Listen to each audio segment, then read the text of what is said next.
मंगलप्रभात लोढांकडून लांगुल चालनाचा कळस, लोढांकडून अमृता फडणवीसांना मा पदवी।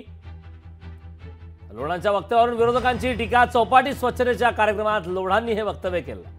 मंगलप्रभात लोढा यांच्या वक्तव्याने आता नवा वाद निर्माण होण्याची शक्यता आहे।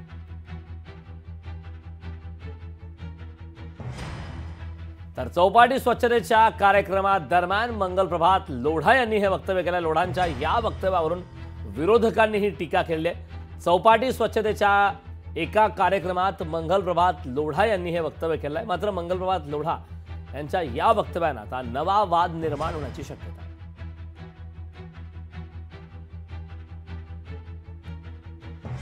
मंगलप्रभात लोढांकडून लांगुल चालनाचा कळस या ठिकाणी पाहायला मिळतोय। लोढांकडून अमृता फडणवीसांना मा ही पदवी देण्यात आली। लोढांच्या या वक्तव्यावरून विरोधकांनी मात्र आता जोरदार टीका केली। डीबीएल फाउंडेशनची सर्वेसर्वा अमृताताई आता एक माचा रूप घेतलेला आहे। त्यांचे पुढे जे काम होत आहे मुलामुलीसाठी, त्याचे आजपासून त्याने मॅम अमृता नाही, मी त्याने मा अमृता असं संबोधणार आहे। ती त्यांच्या मनाची इच्छा, कोणाला मा म्हणायचं कोणाला पिताजी म्हणायचं त्यावेळी लोढा ठरवतील, मी काय बोलणार त्याच्यावर। ती त्यांच्या मनाची इच्छा, कोणाला मा म्हणायचं कोणाला पिताजी म्हणायचं त्यावेळी लोढा ठरवतील, मी काय बोलणार त्याच्यावर। लोकशाही मराठी ऐका, पहा, जागरूक रहा।